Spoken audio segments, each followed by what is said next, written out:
The next step, go ahead and go. The next step that we do is in the progression is a partner with ball, working on, again, the dropping of the shoulder, bringing it back to the target.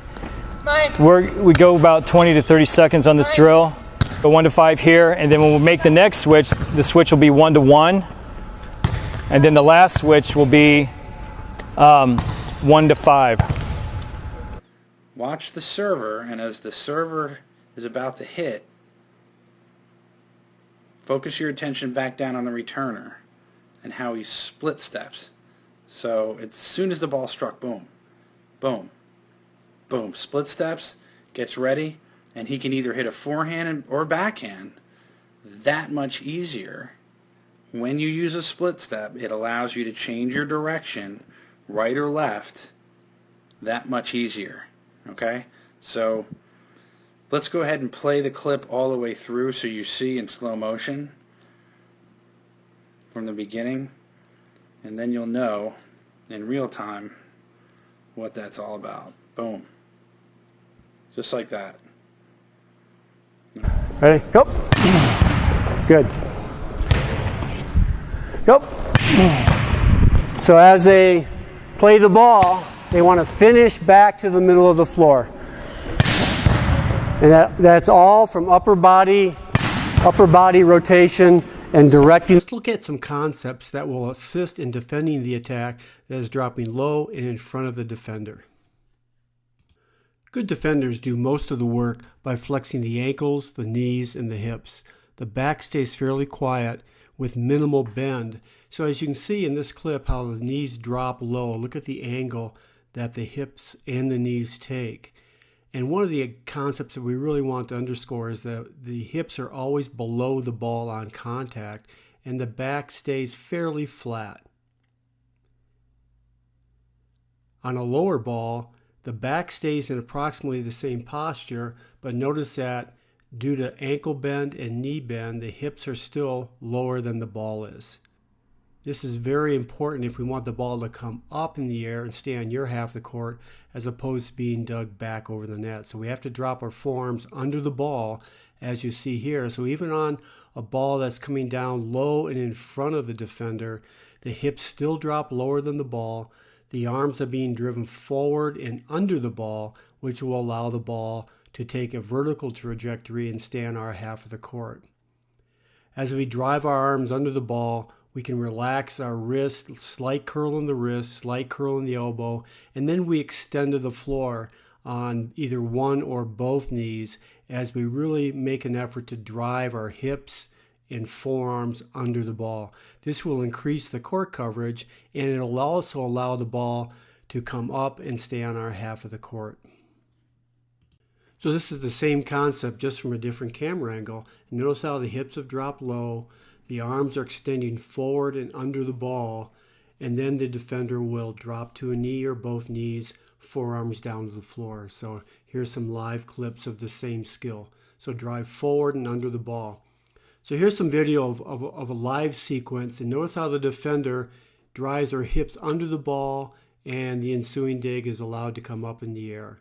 Same thing here, slow motion, drives her hips forward. And notice how her hips are below the ball. She's on both knees and just extending her arms out to the floor.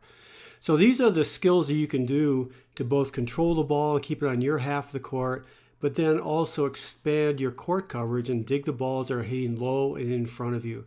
So the takeaway we have on all of these is that we want our ankles, knees, and hips to do most of the work. Bend, drop your hips below the ball, and then keep your back relatively flat and avoid bending over at the hips and then angling the ball back over the net. So if we can perfect these techniques, it'll increase our court coverage and improve our ball control.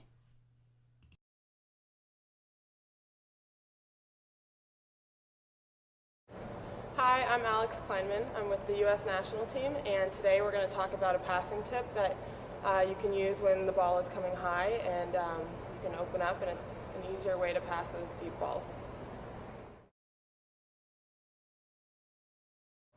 Sometimes when a ball is coming high, a common misconception is that you always have to move your feet back and take it on your midline.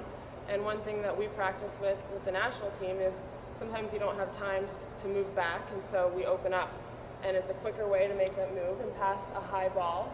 And one thing that they stress is that you take a drop step so that your body can open up with your hips and your shoulders, and you can drop your inside shoulder better and create a good angle for a high ball. Sometimes if you don't open up and you don't take this drop step, then it's really hard to create the good angle with your shoulders, and it can be too flat. Instead of drop step, and your right shoulder can drop a little bit more and create a better angle.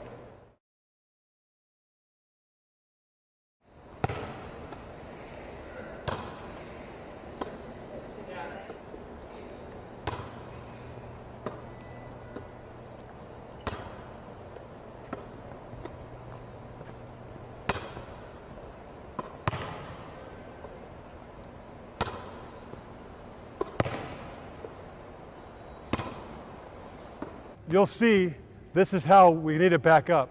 Now, so what we'll do is we'll spend some time on just this move, get back and get stopped and back to go. This is an important skill, a very important skill to get back up. Sometimes you see people back up before the ball is being attacked and they're in these awkward positions.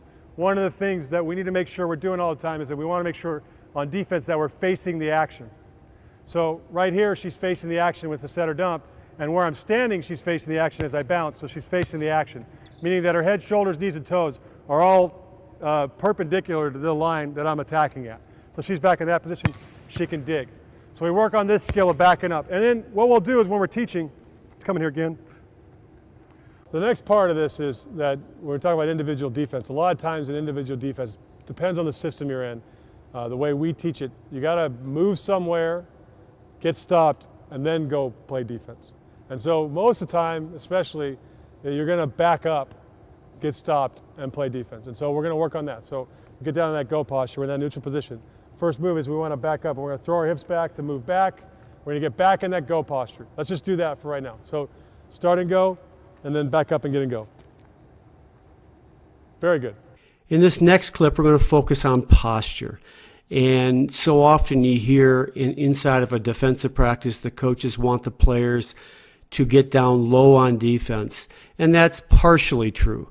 You know, the thing that you have to be aware of is proper posture.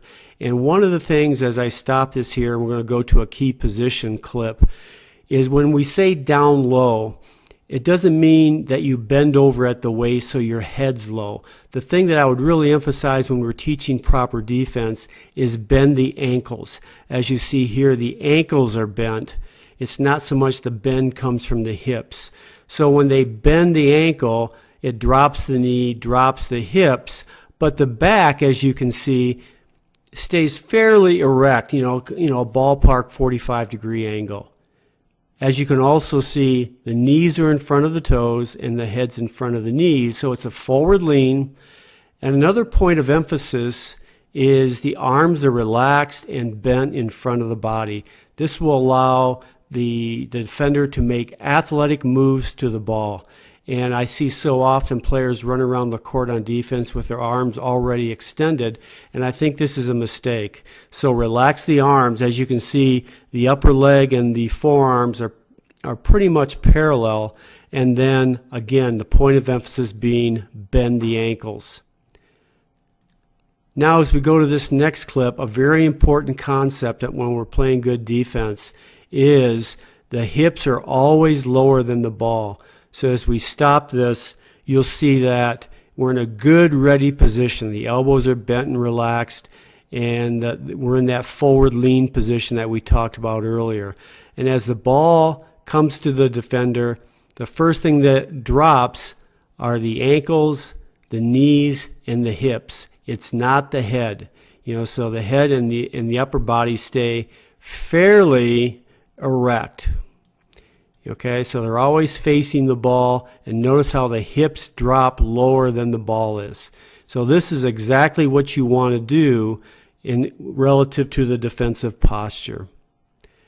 As we go to this next clip, it's the same move, and notice how the back stays at a very similar angle even though it's a low hit ball.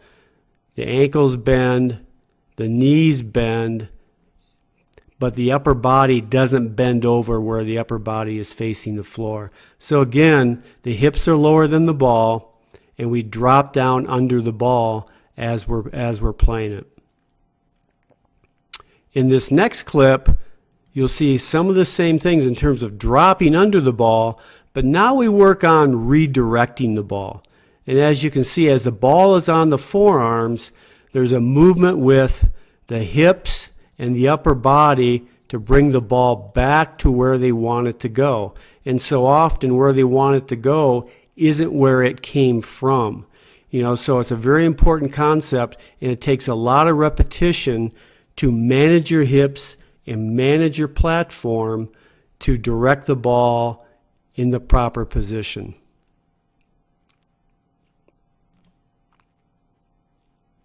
So as we stop this, we'll go frame by frame, where the first thing is we try to step out and get behind the ball. We drop our hips. Notice on contact, we maintain our good triangle with our passing platform. There's no bend at the elbows. And then we kind of pivot and redirect the ball back to our target area. We'll go to this next clip and we'll emphasize how we redirect the ball.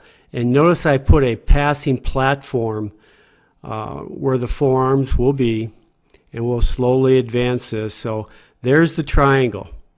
And notice how we redirect the ball, and our passing platform and hips end up facing where they want the ball to go, not where it came from.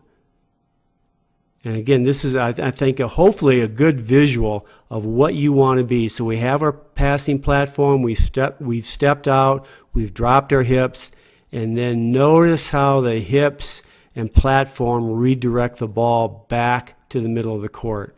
So it's not good enough to just say, well, angle the ball to your target. That's only partially true. You have to redirect it with your platform, but also your hips and shoulders. And if we stop it when the ball's gone, notice how her shoulders and hips are facing her target area, not where the ball came from. Okay, now in the next clip, we're going to see how we defend a little bit higher ball. So not every ball is going to be hit at our kneecaps. So we have to work on a higher ball to be able to angle our platform back to where we want the ball to go. So notice how we've maintained our passing triangle with our forearms and shoulders, and we've dipped our inside shoulder. And by dipping our inside shoulder, without much movement with our upper body, we're able to angle the ball to the target area. This is the same thing with a little bit higher ball. And again, it's going to be a point of emphasis of how we redirect it, both with our arms. I'll stop it here. So we maintain our passing triangle, which is very important. But that's not good enough. We have to redirect it back. And notice how the hips and shoulders work their way around the ball. And I think this is a very important concept. And we'll kind of go frame by frame here, where the feet go first. And notice how there's very little movement with the hips away from the target area. So big step to the ball, trying to surround the ball with our body. Notice the passing triangle. And then finally, how the ball is being redirected back with the toes, the knees, the hips, the shoulders, pulling the ball back to where you want the ball to finish up with, or your target